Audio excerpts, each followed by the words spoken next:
तो यहाँ पर ऑथर आपको ऐसे जरूरी लेसन सिखाएंगे जिससे कि आप जान पाएंगे कि बजट कैसे बनाया जाए और अपनी रिटायरमेंट के बाद पूरी दुनिया कैसे घूमी जाए। इस समरी की हेल्प से आप अपने प्रेजेंट को एंजॉय कर पाएंगे और फ्यूचर को प्लान कर पाएंगे। तो आइए मनी मैनेजमेंट की इस जर्नी को शुरू करते हैं और सीखते हैं कि मनी को मैनेज कैसे करना है। सबसे पहला चैप्टर है अंडरस्टैंडिंग योर फाइनेंशियल ब्रेन, यानी कि पैसे संभालने की कला में महारत हासिल करने के लिए आपको ये समझना जरूरी है कि ऐसे प्रोडक्ट्स कैसे बनाएं जो आसानी से बिक सके, अपना पैसा कम रिस्क पर कैसे इन्वेस्ट करें और अपने टैक्स को कैसे कंट्रोल में रखें। आपको ये भी समझना होगा कि पैसे के मामले में हमारा ब्रेन कैसे काम करता है। कभी कभी एक फाइनेंशियल डिसीजन आपकी जिंदगी को संवार भी सकता है और बिगाड़ भी सकता है। ज्यादातर लोगों को लगता है कि फाइनेंशियल डिसीजन हमारे ब्रेन का कॉन्शियस पार्ट लेता है, ब्रेन का ये हिस्सा कंट्रोल में रहता है और समझदारी से काम करता है। लेकिन रिसर्च ये कहती है कि ये सारे फाइनेंशियल डिसीजन हमारे ब्रेन का इमोशनल पार्ट लेता है। इसीलिए आपके ज्यादातर फाइनेंशियल स्टेप्स रिस्की होते हैं क्योंकि उन्हें इमोशंस कंट्रोल करते हैं। लॉस अवर्जन यानी नुकसान से बचने की कोशिश या नुकसान का डर एक ऐसा इमोशनल प्रॉब्लम है जो आपके और आपकी फाइनेंशियल आजादी के बीच में दीवार की तरह खड़ा होता है। बहुत सा पैसा खोने पर जो दर्द फील होता है ना, उसे लॉस अवर्जन कहते हैं। और इस दर्द से बचने के लिए हम बिना सोचे समझे डिसीजन लेते हैं, जैसे कि डर की वजह से हम अपनी कंपनी या घर बेच देते हैं। तो ऐसे डिसीजन में हमेशा डर और दर्द शामिल होता है, ना कि लॉजिकल थिंकिंग। तो इन सारे प्रॉब्लम्स को कम करने के लिए हमें सबसे पहले तो उन्हें समझना होगा, लेकिन इसके लिए सिर्फ नॉलेज होना ही काफी नहीं है। सबसे कारगर स्टेप है, सबसे कमाल का स्टेप है कि आप अपनी बुरी आदतों को बदले। अरे मतलब मनी मैनेज करने के लिए भी हमें आदतें बदलनी होगी। बिल्कुल, जैसे कि रिसर्च से ये साबित हुआ है कि जब एक सीईओ को बिजनेस मिलता है तो वो उसे अपनी चेकिंग अकाउंट में डाल देता है। ऐसा करने से सीईओ इस पैसे को एक नए इन्वेस्टमेंट या एक महंगी चीज खरीदने में खर्च कर देगा। सीईओ पैसा खर्च करने से अपने आप को नहीं रोक पाएगा, इसलिए समझदारी वाला फैसला यही होगा कि उसे अपना बोनस सेविंग अकाउंट में डाल देना चाहिए। जब सीईओ को अपने सेविंग अकाउंट से खर्चा करना होगा तो उसके पैसों को उसके चेकिंग अकाउंट में ट्रांसफर होने में कुछ दिन लगेंगे, तो यही कुछ दिन उसके काम आएंगे। इन दिनों में सीईओ अपने फैसलों पर दोबारा सोच सकता है, जैसे कि एक नई चमचमाती कार का मजा भी कुछ दिनों का ही होता है, इसलिए सीईओ के लिए वो कम अट्रैक्टिव हो जाएगा। कभी कभी लोग ना ऐसी इन्वेस्टमेंट पे पैसा लगाते हैं जिसका फेल होना लगभग तय ही होता है। अगर ऐसे बड़े फैसले लेने से पहले कुछ दिन आप इसके बारे में सोचते हैं तो आप अपने हर छोटे स्टेप को जान पाएंगे। ऐसा करने से आप खुद को बड़ी गलतियां करने से रोक सकते हैं। अब जब हम ये जान ही गए हैं कि हमारे फाइनेंशियल फैसलों के पीछे हमारा इमोशनल कारण शामिल होता है, तो अब हम इसे बदल सकते हैं। जब भी आप किसी फाइनेंशियल प्रॉब्लम में फंस जाए तो कुछ देर आप इसके बारे में ध्यान से सोचिए कि आखिर क्या करना चाहिए। अगर आप अपनी फाइनेंशियल प्रॉब्लम के कारण डरे हुए हैं तो अपने डर को कम करने के लिए बिना सोचे समझे डिसीजन ना ले। याद रखिए कि कुछ भी करने से पहले सोचिए। तो ये था फर्स्ट चैप्टर। अगले चैप्टर में हमें क्या सोचना है, क्या करना है, वो भी जान लेते हैं। Managing money with life cycle theory, यानी कि ये एडवाइस आपको कई लोगों से सुनने को मिलेगी कि अपनी इनकम का 10% तो आपको बचाना ही चाहिए। लेकिन स्टडीज बताती है कि इनकम का सिर्फ 10% बचाने से कोई गारंटी नहीं है कि आप अमीर बन सकते हैं, बल्कि आप फ्यूचर जिसका कोई भरोसा नहीं है के लिए बचाने के चक्कर में आज की खुशियों का गला दबा रहे होंगे। लाइफ साइकिल थ्योरी बताती है कि आपको हर उस चीज पर पैसा खर्च करना चाहिए जो आपको प्रेजेंट में खुशी देती है। उसके बाद अगर आपकी फ्यूचर में इनकम बढ़ती है, फिर आपको रिटायरमेंट के लिए सेविंग्स शुरू करनी चाहिए। सेविंग आपकी लाइफ का पर्पस नहीं होना चाहिए। अगर आप फ्यूचर को लेकर के डरते रहेंगे कि आगे क्या होगा, तो आप कभी भी खुश नहीं रह पाएंगे। पैसा आपको खुश रखने के लिए बनाया गया है, इसीलिए बेहतर होगा कि आप इसे एंजॉय करें। अगर आप अपने आसपास के लोगों को ध्यान से देखें तो आप जानेंगे कि यही सेम पैटर्न सभी पर अप्लाई होता है। जब हम छोटे होते हैं तो हमारे पास कम पैसे होते हैं, हमें पढ़ाई या घूमने के लिए पैसा उधार लेना पड़ता है। जब हम अपनी कॉलेज की डिग्री खत्म करते हैं तब हम एक ऐसी जॉब ढूंढते हैं जो हमें अच्छी सैलरी दे सके। जो इंसान अपनी एजुकेशन पूरी करने के लिए पैसा उधार लेता है उसे एक बेहतर जॉब मिलने के चांस ज्यादा होते हैं। अगर आप 25 साल के हैं और एक साल में $40,000 कमाते हैं तो आपको पैसा सेव करने का मन करेगा। लाइफ साइकिल थ्योरी कहती है कि साल के $40,000 सेव करने के लिए ही काफी नहीं है, बल्कि आप खर्च कीजिए और जिंदगी को एंजॉय कीजिए, क्योंकि अभी आपकी उम्र ही क्या है। अगर यही इंसान साल के $40,000 से ज्यादा कमाने लगे तो उसे रिटायरमेंट के लिए पैसा बचाना शुरू कर देना चाहिए। अगर उसकी प्रमोशन हो जाती है और वो दुगना पैसा कमाने लगता है तो उसे अपने लोन या उधार चुकाने चाहिए और सेविंग्स शुरू करनी चाहिए। स्टैंडर्ड रूल तो यही है कि जब आप यंग हैं तो पैसा कम बचाइए और जिंदगी का मजा लीजिए। फिर जैसे जैसे आप बड़े होने लगे और ज्यादा पैसा कमाने लगे तो अपने रिटायरमेंट प्लान के बारे में सोचिए। लाइफ साइकिल थ्योरी आपको अपने पैसे से लाइफ को एंजॉय करना सिखाती है। आपका गोल एक मिलेनियर बनने का नहीं होना चाहिए, बल्कि आपको ये मानना चाहिए कि जिंदगी छोटी सी ही तो है, इसलिए आपको फ्यूचर की चिंता किए बिना एंजॉय करना चाहिए। चलिए, इस चैप्टर में तो हमें थोड़ा सा रिलैक्स कर दिया गया है, ज्यादा प्रेशर नहीं है। लेकिन अगला चैप्टर क्या कहता है वो भी जानते हैं। Basic investment, keep it simple. मतलब ये है कि इन्वेस्टमेंट के बारे में सोच करके लोग घबरा जाते हैं। कुछ लोगों के पास बहुत सारा पैसा होता है, लेकिन क्योंकि फ्यूचर को बिल्कुल एक्यूरेटली प्रिडिक्ट नहीं किया जा सकता तो वो किसी भी इन्वेस्टमेंट में पैसा लगाने से डरते हैं। इन्वेस्टमेंट अलग अलग तरह के होते हैं। पहला, आप लिक्विड एसेट में पैसा इन्वेस्ट कर सकते हैं। लिक्विड एसेट रिस्की नहीं होते हैं क्योंकि ये वो एसेट है जिन्हें जब भी आपको पैसों की जरूरत हो आप बेच सकते हैं। जैसे कि मेडिकल इमरजेंसी में आप इस एसेट को बेचकर अपने पैसों की जरूरत को पूरा कर सकते हैं। लिक्विड एसेट सेफ होते हैं, लेकिन टाइम के साथ इनकी वैल्यू बढ़ती नहीं है। साथ ही लिक्विड एसेट अट्रैक्टिव भी होते हैं क्योंकि आप इसे जल्दी से पैसों में बदल सकते हैं और कभी भी आपको पैसों की जरूरत आन पड़े तो आप इन्हें तुरंत बेच सकते हैं। इनके मुकाबले अगर आप बॉन्ड्स या स्टॉक्स में इन्वेस्ट करते हैं तो हो सकता है कि आप बहुत बड़ा प्रॉफिट कमाएं, लेकिन उनके साथ रिस्क भी उतना ही ज्यादा जुड़ा होता है। जैसे कि सोचिए आपके पास $1,000 है और आपने ये पैसे गवर्नमेंट बॉन्ड में लगा दिए। सिचुएशन को स्टडी करने से आपको लगता है कि अगले 30 साल में ये $5,000 बन जाएंगे। अब मानिए कि अभी आप 40 साल के हैं, जब आपको थोड़ा प्रॉफिट आना शुरू होगा आप लगभग 70 साल के हो जाएंगे। आपका पैसा अपनी शुरुआती रेट से 5 गुना बढ़ जाएगा। अब मानिए कि आपने गवर्नमेंट बॉन्ड के बजाय स्टॉक्स लेने का सोचा। स्टॉक मार्केट में प्रॉफिट होने के 50-50 चांस होते हैं। आपको $2,500 भी मिल सकते हैं या $20,000 भी मिल सकते हैं। तो मार्केट को स्टडी किए बिना स्टॉक्स में इन्वेस्ट करना आपको भारी पड़ सकता है। ज्यादातर लोग सक्सेसफुल कंपनीज में पैसा लगाने की गलती करते हैं। ऐसी कंपनीज टाइम के साथ नीचे जाने लगती हैं, यानी अंडर परफॉर्म करने लगती हैं। इसके बजाय आपको ग्रोइंग यानी बढ़ती हुई कंपनी में इन्वेस्ट करना चाहिए ताकि आप फ्यूचर में बड़ा प्रॉफिट कमा सके। नए इन्वेस्टर्स की दूसरी गलती ये होती है कि उन्हें तुरंत से प्रॉफिट चाहिए होता है। कुछ इन्वेस्टर्स ये भूल जाते हैं कि उन्हें लॉस भी तो हो सकता है, इसलिए वो इन्वेस्ट करने की कोशिश करते हैं और अगर वो फेल हो जाते हैं तो वो हार मान करके पीछे हट जाते हैं। वैसे एक समझदार इन्वेस्टर बनने के लिए आपको डाइवर्सिफिकेशन का इस्तेमाल करना चाहिए। इसका मतलब है लिक्विड एसेट और इन्वेस्टमेंट दोनों में इन्वेस्ट करना। अगर आपने रिस्क लिया और पैसा खोया तो आपके पास अपना कर्ज चुकाने के लिए लिक्विड एसेट्स तो है ही। एक इन्वेस्टर बनना रिस्की बिजनेस है, लेकिन ये ऐसा बिजनेस है जो आप कभी भी शुरू कर सकते हैं। छोटी रकम से शुरू कीजिए, धीरे धीरे इसे बढ़ाते रहिए और अपनी गलतियों से सीखिए। इसी के साथ अगला चैप्टर है की फाइनेंशियल इंस्ट्रूमेंट। आइए इसे समझते हैं।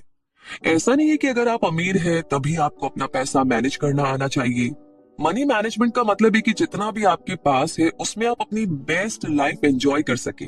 जी हाँ, आपको अपनी लाइफ को और बेहतर बनाने की कोशिश बिल्कुल करनी चाहिए, लेकिन फ्यूचर के लिए पैसा बचाना सही डिसीजन नहीं है। जब आपकी इनकम बढ़ेगी फिर आप इन्वेस्टमेंट और सेव करने का सोच सकते हैं, लेकिन तब तक जिंदगी को एंजॉय करें। वैसे एक कॉमन टूल है जो आप रोजमर्रा की जिंदगी में इस्तेमाल करते हैं, जो है कैश। कुछ लोग सभी चीजों को तुरंत पैसा देकर खरीदते हैं। आप तुरंत पे करके वाजिब प्राइस पर कुछ भी खरीद सकते हैं। तो कैश आपके बिल्स और रोज की चीजों को खरीदने के लिए भी काम आता है। जब आपके पास बहुत सा पैसा हो तो कुछ पैसे को रोज की जरूरतों के लिए चेकिंग अकाउंट पे रखिए और बाकी सेविंग अकाउंट में। इस तरीके से आप सोच समझकर खर्च करेंगे।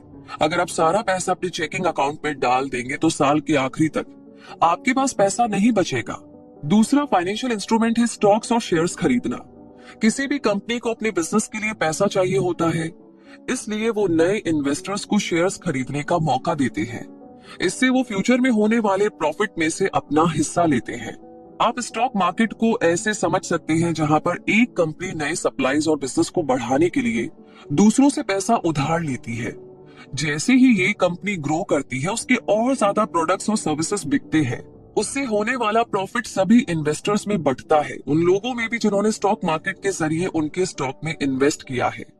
इसीलिए स्टॉक्स में इन्वेस्ट करने से आप बहुत पैसा कमा सकते हैं, लेकिन ये प्रॉफिट एक झटके में ही नहीं आएगा। कुछ कंपनीज को ग्रो करने में टाइम लगता है, तो भाई यहाँ पर आपको सब्र रखना होगा, क्योंकि एक बार जब कोई कंपनी सक्सेसफुल हो जाती है तो वो आपको अमीर बनने में हेल्प कर सकती है। और इसी के साथ अब आगे बात करते हैं अगले चैप्टर की, how to use credit wisely. एक और फाइनेंशियल इंस्ट्रूमेंट जो बहुत ही फेमस हुआ है और वो है क्रेडिट कार्ड। बैंक अपने कस्टमर्स को क्रेडिट कार्ड ऑफर करते हैं, उसके बाद बैंक ट्रांसफर, लेट पेमेंट और एक्सचेंज पर यूजर से फीस चार्ज करके प्रॉफिट कमाते हैं। स्टडीज बताती है कि एक एवरेज अमेरिकन का हर दिन $1 क्रेडिट कार्ड की फीस में चला जाता है। एक क्रेडिट कार्ड हेल्प तो करता ही है, लेकिन इसमें आप फंस भी सकते हैं।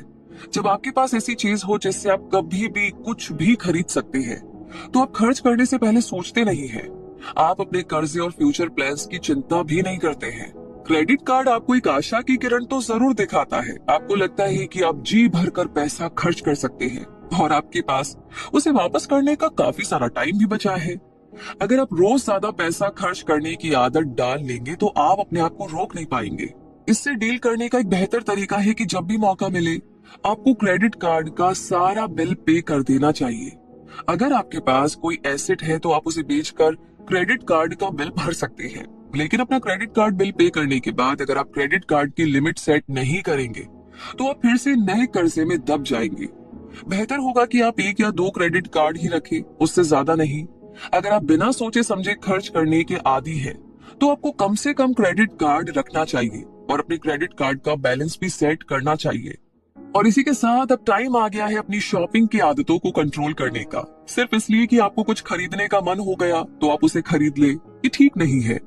अगर आपके पास अपने क्रेडिट कार्ड बिल पे करने के लिए पैसे नहीं है तो आप क्या कर सकते हैं? अगर आपके पास कोई एसेट बेचने के लिए नहीं है तो एक ऐसा प्लान बनाइए कि आप थोड़ा थोड़ा पैसा पे करना शुरू कर सके। आप अपने बैंक से मंथली पेमेंट के बारे में बात कर सकते हैं। वैसे अपनी क्रेडिट कार्ड की आदतों को बदलना शुरू में ना बहुत मुश्किल हो सकता है, लेकिन अगर आप एक एक स्टेप पर फोकस करेंगे तो आप खुद को क्रेडिट कार्ड के कर्जे से मुक्त कर सकते हैं। और इसी के साथ आगे बढ़ते हैं अगले चैप्टर की तरफ, इन्वेस्टिंग इन एजुकेशन। बहुत ही कम लोग एजुकेशन को इन्वेस्टमेंट के नजरिए से देखते हैं। कुछ लोगों को जब अच्छी जॉब नहीं मिलती तो उन्हें यह पछतावा भी होता है कि उन्होंने एजुकेशन पर इतने पैसे बर्बाद किए। लेकिन एजुकेशन जरूरी है।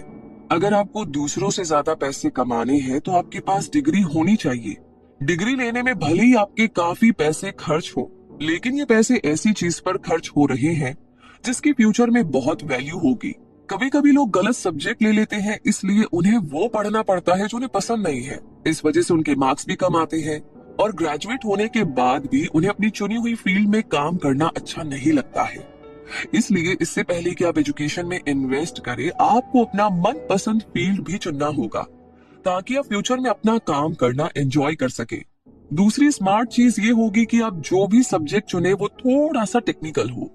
किसी एक चीज में स्पेशलाइज करना यानी उसमें महारत करना, हासिल करना महंगा तो हो सकता है, लेकिन जब आप कोई स्पेशल स्किल सीखते हैं तब सभी आपके साथ काम करना चाहेंगे। ग्रेजुएट होने के बाद आपको चुटकियों में जॉब मिल जाएगी। कुछ लोग मुश्किल सब्जेक्ट्स को नहीं सीख पाते तो वो साइकोलॉजी जैसे सब्जेक्ट्स को चूज कर लेते हैं। इसका मतलब ये नहीं है कि ऐसे स्टूडेंट्स का फ्यूचर ब्राइट नहीं होता। ये सब सिर्फ आपकी काबिलियत और आप उन्हें कैसे मार्केट करते हैं इस पर डिपेंड करता है। क्योंकि आजकल एजुकेशन काफी महंगी हो गई है, इसलिए आपको इसके लिए पहले से ही प्लान कर लेना चाहिए।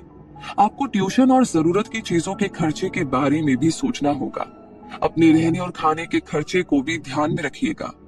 कई बार गवर्नमेंट बच्चों को एजुकेशन की तरफ मोटिवेट करने के लिए अलग अलग प्लान्स ऑफर करती है। कभी कभी ये प्लान टैक्स फ्री भी होते हैं, तो एक एजुकेशन प्लान आपको काफी पैसे बचा सकता है। एजुकेशन पाने का दूसरा तरीका है स्टूडेंट लोन लेना। आप किसी बैंक या क्रेडिट यूनियन से पैसा लोन ले सकते हैं, लेकिन ऐसे लोन पर काफी हाई इंटरेस्ट रेट होते हैं। ऊपर से अगर आपके साथ कोई दुर्घटना हो जाए या आप मर भी गए तो भी ऐसे लोन से आपका पीछा नहीं छूटेगा। ऐसे प्राइवेट लोन प्लान्स लेने से पहले 10 बार सोचिए। और इसी के साथ अगला चैप्टर है the economics of home ownership. यानी कि स्टडीज बताती है कि अमेरिकन सबसे ज्यादा पैसा घर खरीदने में लगाते हैं, चाहे वो अमेरिकन हो या कोई और भी इंसान। भाई अपना घर सभी लेना चाहते हैं, है ना? लेकिन आपके पैसे को इन्वेस्ट करने के लिए घर एक सही इन्वेस्टमेंट नहीं है। घर खरीदना बहुत ज्यादा महंगा होता है। घर को एक अच्छा इन्वेस्टमेंट बनाने के लिए आपको ये समझ होनी चाहिए कि मॉर्गेज कैसे काम करता है, टैक्स कैसे भरे और अपने घर को पैसे का जरिया कैसे बनाया जा सकता है। याद रखिए कि रेंट पर घर लेने से कहीं बेहतर होता है घर खरीदना। तो आपको घर लेने का फैसला एग्जैक्टली कब करना चाहिए? अगर जॉब के सिलसिले में आपको आए दिन ट्रैवल करना पड़ता है तो ये टाइम शायद आपके लिए घर खरीदने के लिए ठीक नहीं होगा। जैसे कि अगर आप एक स्टूडेंट हैं जो ग्रेजुएट होकर के एक नई जॉब कर रहे हैं, तो आमतौर पर जब आप इंटर्न होते हैं तो आपकी लोकेशन चेंज होती रहती है, क्योंकि आप एक ही कंपनी में काम नहीं करते। कभी कभी एक कंपनी में सेटल होने के बाद भी आपको काम के सिलसिले में अक्सर ट्रैवल करना पड़ता है। लेकिन अगर आप एक जगह 6 महीने से ज्यादा रहने का प्लान कर रहे हैं तो आपको घर खरीदने में इन्वेस्ट कर लेना चाहिए। अब घर लेते समय लोग महंगी चीजों पर खास नजर रखते हैं, जैसे कि फायर प्लेस या कुछ और। कभी कभी इन चीजों को नजरअंदाज करना ही सही है। ये चीजें सिर्फ आपके घर की कॉस्ट को बढ़ाएंगी और ज्यादातर केसेस में ये किसी भी काम की नहीं होती। तो अगर आप पूरे दिन काम पर होते हैं तो आपका घर सिर्फ सोने के लिए इस्तेमाल होगा। इसलिए जिस जरूरत के लिए आप घर ले रहे हैं उस पर ध्यान दीजिए। जैसे कि ऐसा घर चुनिए जिसमें एक से ज्यादा बाथरूम हो या पीछे की ओर गार्डन या थोड़ी जगह हो। घर के लिए अच्छी लोकेशन ढूंढने से पहले आपको पहली पेमेंट के लिए पैसे सेव करना जरूरी है। घर खरीदने के लिए आप पैसा लोन भी ले सकते हैं। अक्सर घर खरीदते समय 10% पैसा तुरंत देने के लिए कहा जाता है। तो अगर आपके पास ये 10% पैसा नहीं है तो आप अपने फैमिली मेंबर या किसी दोस्त से हेल्प ले सकते हैं। कभी कभी अपने सपनों का घर खरीदने में पेरेंट्स अपने बच्चों की हेल्प करते हैं। घर खरीदना कपड़े खरीदने जैसा बिल्कुल भी नहीं है। आपको लोगों से एडवाइस लेनी चाहिए और समझना होगा कि मॉर्गेज कैसे काम करता है। अगर आप टाइम निकाल के अपने ऑप्शंस को सही तरीके से कंपेयर नहीं करेंगे तो आपको धोखे से महंगा घर भी बेचा जा सकता है। मॉर्गेज कंपनीज के रिव्यूज को चेक करने के लिए आप ऑनलाइन भी देख सकते हैं। अगर आप सही तरीके से स्टडी करेंगे तो हो सकता है कि आप वही घर कम प्राइस पर भी खरीद पाए। वैसे एक बात हमेशा ध्यान रखिएगा कि जब आप घर खरीदते हैं तो उसके लिए आपको 1% टैक्स भरना पड़ता है। जब आप रेंट पर रहते हैं तो आपको कोई टैक्स नहीं देना होता। इसकी जिम्मेदारी उस घर के मालिक की होती है। लेकिन जब आप अपने घर में रहते हैं तो आपको टैक्स देना पड़ता है। अब जब आप ये जान ही गए हैं कि घर लेना कोई मजाक नहीं है तो शायद आप रेंट पर घर लेने के बारे में जरूर से सोच रहे होंगे। लेकिन अपने घर के क्या क्या फायदे होते हैं ये सोचिए। अगर आप रेंट पर घर लेते हैं तो ओनर की परमिशन के बिना आप कुछ नहीं कर सकते, लेकिन अपने घर में जो चाहे जैसे चाहे बदलाव कर सकते हैं, और वो भी बिना किसी रोक टोक के। अपने घर में रहने से आपको आजादी, कंट्रोल और शांति महसूस होती है। तो ये हमने घर के बारे में बात की जो कि आपको सोच समझ के डिसाइड करना है। अगला चैप्टर है सेविंग फॉर रिटायरमेंट। आपकी रिटायरमेंट का मतलब क्या है? ज्यादातर लोगों के लिए रिटायरमेंट का मतलब होता है बिना पैसे की चिंता किए दुनिया घूमना और जिंदगी का आनंद उठाना। तो आप इस चैप्टर में रिटायरमेंट का असली मतलब जानेंगे और ये समझेंगे कि आपको क्यों और किस एज में रिटायरमेंट ले लेनी चाहिए। आप ये भी जान पाएंगे कि अपने फ्यूचर में एक सुकून की जिंदगी जीने के लिए आपको कितने पैसों की जरूरत होगी। रिटायरमेंट का सही मतलब जानने के लिए आप पहले तो ये जानिए कि आप उसके लिए प्रेजेंट में क्या कर रहे हैं। जैसे कि अगर आप सही अमाउंट सेव करें और अच्छी डील्स में इन्वेस्ट करें तो आपका रिटायरमेंट बड़े ही मजे से गुजरेगा। लेकिन अगर आपने फ्यूचर के लिए सेव नहीं किया और अपने पैसों को गलत इन्वेस्टमेंट में गंवा दिया तो रिटायरमेंट का मतलब आपके लिए बदल भी सकता है। एक रिटायरमेंट प्लान बनाने के लिए सबसे पहला काम तो ये जानना है कि आपको आखिर रिटायरमेंट के बाद साल में कितने पैसे चाहिए होंगे। उस कॉस्ट के बारे में सोचिए जिसे आप अभी पे कर रहे हैं लेकिन फ्यूचर में पे करने की जरूरत नहीं होगी। जैसे कि अगर आप अभी मॉर्गेज के लिए 10% पे कर रहे हैं तो जब तक आप रिटायर होंगे तब तक आप अपना मॉर्गेज पे कर चुके होंगे। अगर अभी आप अपनी इनकम का 10% मॉर्गेज में दे देते हैं तो फ्यूचर में ये 10% बचने लगेंगे। ऐसा दूसरा खर्चा जो आप अभी पे कर रहे हैं और आपके फ्यूचर में नहीं होगा वो है आपके ऑफिस जाने का खर्चा। एक बार रिटायर होने के बाद आपके ट्रांसपोर्ट के पैसे बचेंगे। बच्चों की परवरिश एक और मामला है जिसके बारे में आपको सोचना चाहिए। शायद अभी आप उनकी एजुकेशन और रहने का खर्चा दे रहे होंगे, लेकिन फ्यूचर में आपके बच्चे खुद ही अपने लिए कमा रहे होंगे और उनके लिए आप जिम्मेदार नहीं होंगे। लेकिन आपके रिटायरमेंट के बाद कुछ नए खर्चे भी आ सकते हैं, जैसे आप घूमना चाहते हैं। घूमना महंगा होता है, और अगर आप बहुत सारी जगह घूमना चाहते हैं तो रिटायरमेंट प्लान में आपको इसे जोड़ना ही होगा। अपने ट्रैवलिंग सपनों के लिए सेव कीजिए। दूसरी बात जिस पर आपको ध्यान देना है वो है हेल्थ केयर, यानी कि आपकी हेल्थ। अभी आप जवान और स्वस्थ हैं तो आपको अपना ख्याल रखने के लिए ज्यादा पैसों की जरूरत नहीं है, लेकिन आप फ्यूचर में बीमार पड़ सकते हैं और उस समय आपको कंसल्टेशन फीस और दवाइयों पर ज्यादा खर्चा करना होगा। इसलिए आपको हेल्थ केयर के लिए पैसा बचाना चाहिए। अगर आप एक इन्वेस्टर है और रिटायरमेंट के लिए अब भी अपनी करंट इनकम से सेव नहीं कर पाते तो 4% रूल को फॉलो करें। अगर आप अपनी हर इन्वेस्टमेंट के प्रॉफिट से 4% सेव करेंगे तो ये पक्का है कि आप अपने रिटायरमेंट के लिए काफी पैसा इकट्ठा कर पाएंगे। तो अब जब आप वो सारे जरूरी पॉइंट समझ गए हैं जो रिटायरमेंट की प्लानिंग के लिए जरूरी है, तो एक पेन और पेपर उठाइए, अपनी करंट इनकम और अपने फ्यूचर एक्सपेंसेस यानी खर्चों के बारे में सोचिए। रिटायरमेंट के बाद आपको हर महीने कितने पैसों की जरूरत होगी। अपने रिटायरमेंट के बाद जैसी लाइफ आप चाहते हैं उसे बनाने के लिए एक प्लान बनाइए। रिटायरमेंट एक आशीर्वाद हो सकता है और एक श्राप भी, ये सब आपके अभी के एक्शन पर डिपेंड करता है। समझदारी से सोचिए और प्लान कीजिए। इसी के साथ अगला chapter, putting your financial plan together, यानी कि आपके लॉन्ग टर्म गोल्स को पाने के लिए आपका फाइनेंशियल प्लानिंग करना जरूरी है। जैसे कि अगर आप 65 की उम्र में रिटायर होना चाहते हैं और अभी से अपने फाइनेंस की प्लानिंग करना शुरू करते हैं, तभी आप अपने गोल्स को अचीव कर पाएंगे। तो किसी भी प्लान को बनाने से पहले अपनी करंट सिचुएशन को जानना जरूरी है। अपने फाइनेंस के बारे में इंफॉर्मेशन निकालने के बाद आपके पास 3 डॉक्यूमेंट होने चाहिए। सबसे पहले आपको एक कैश फ्लो स्टेटमेंट बनाना जरूरी है। एक पेपर पर अपने सारे इनकम के रिसोर्स लिखिए, जैसे आपके इन्वेस्टमेंट, लिक्विड एसेट और सैलरी। फिर अपने खर्चे लिखिए। आपको पता लगेगा कि खर्चे 2 तरीके के होते हैं, इलेक्ट्रिक बिल, मॉर्गेज और कार लोन जैसे फिक्स्ड खर्चे जो हर महीने होते हैं। दूसरे होते हैं वेरिएबल खर्चे, जैसे कपड़े, खाना और घूमना, जो हर महीने बदलते रहते हैं। तो एक रियलिस्टिक कैश फ्लो स्टेटमेंट बनाने के लिए आपको पिछले 2 से 3 महीने के बिल्स चेक करने होंगे। इससे आपको ये पता लगेगा कि आप हर महीने कितना कमाते हैं और कितना खर्चा करते हैं। अगला कदम होगा कि आप अपने खर्चे अपनी इनकम से माइनस कीजिए। अगर आपके पास हर महीने एक्स्ट्रा पैसे बच जाते हैं तो वो पैसा आपके सेविंग अकाउंट्स में जाता है।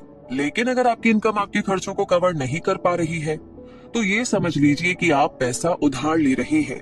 एक कैश फ्लो स्टेटमेंट बनाने से आप अच्छे से समझ पाते हैं कि क्या आप अपने रिटायरमेंट प्लान के लिए जितनी सेविंग्स आपको करनी चाहिए उतनी कर भी रहे हैं या नहीं। इससे आपको ये भी पता चलता है कि वो कौन से खर्चे हैं जो आप कम कर सकते हैं ताकि आप अपना लोन चुका पाए या ज्यादा पैसे बचा पाए। जैसे कि अगर आप ट्रैवल करने या शॉपिंग करने में बहुत पैसा खर्च करते हैं तो आपको इन वेरिएबल खर्चों को कम करके ज्यादा सेव करना चाहिए। दूसरा डॉक्यूमेंट होगा आपका बजट। बजट अगले महीने के खर्चे की एक सीमा है जो आपको मेंटेन करनी है। एक बजट लॉन्ग टर्म गोल्स को ध्यान में रखकर बनाना चाहिए। आपके गोल्स आपकी करंट सिचुएशन के हिसाब से चेंज हो सकते हैं। जैसे कि आपके शॉर्ट टर्म गोल्स हो सकते हैं, जैसे अपने घर के लिए पे करना, एक वेकेशन के लिए सेव करना या क्रेडिट कार्ड का बिल चुकाना। लॉन्ग टर्म गोल्स को पूरा होने में सालों लग सकते हैं। अपने फाइनेंशियल गोल्स को पाने का मतलब ये नहीं है कि आप अपनी आदतें बदल लें, क्योंकि ऐसा करना आपके लिए मुश्किल होगा। जैसे कि अगर आप बहुत शॉपिंग करते हैं तो क्या आप इसे एक झटके से बंद कर सकते हैं? इसके बजाय आप अपने क्रेडिट कार्ड या कैश की एक लिमिट बना लीजिए। अपनी सेविंग्स अकाउंट में ज्यादा पैसा डालने के लिए आप कम खर्चा करेंगे। तीसरा और फाइनल स्टेप होगा बैलेंस शीट बनाना। ये शीट आपको बताएगी कि आपके खर्चों के बाद आपके पास कितना पैसा बचेगा।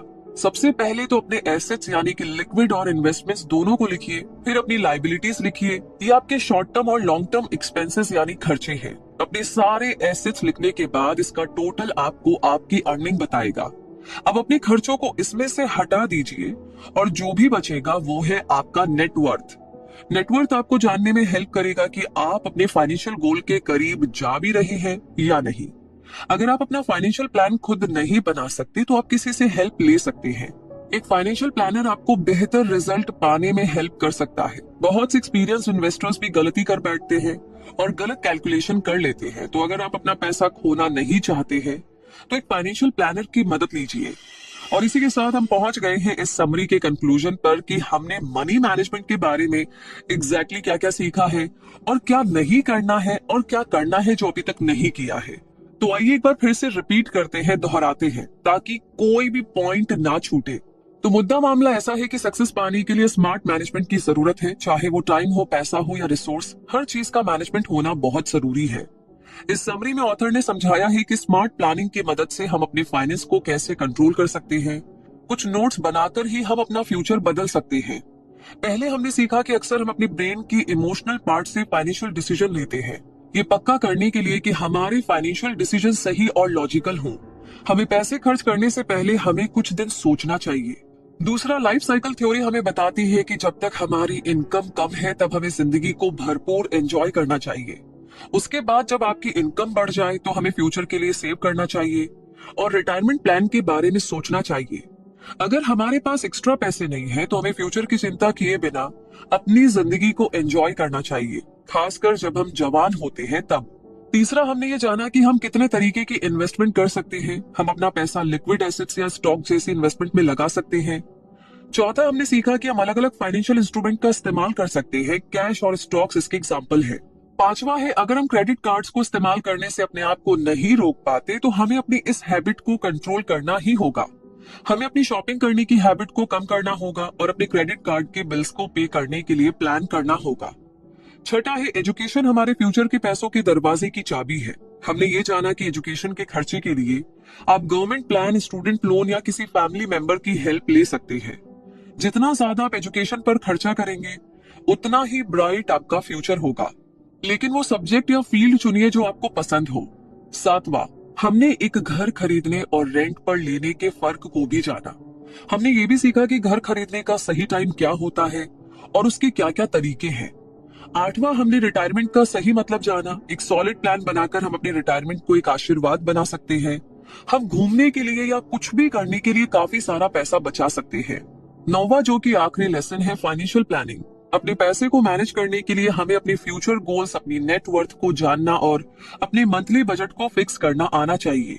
अपने प्रेजेंट फाइनेंस को मैनेज करने और अपनी फ्यूचर रिटायरमेंट को प्लान करने के बाद टाइम आता है अपने मंथली खर्चे को बदलने का।